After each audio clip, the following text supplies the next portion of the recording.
try to pull us down. Yung ba kapag nakikitang umaangat tayo ng konti sa ating buhay, pilit pa tayo hihilahin pababa. Wala na yata silang ibang business sa kanilang buhay, kundi ang panoorin tayo at hilahin tayo pababa.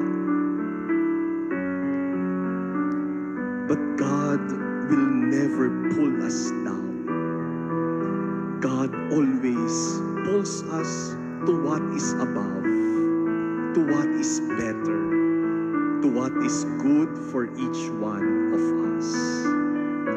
And so let us always go with Him.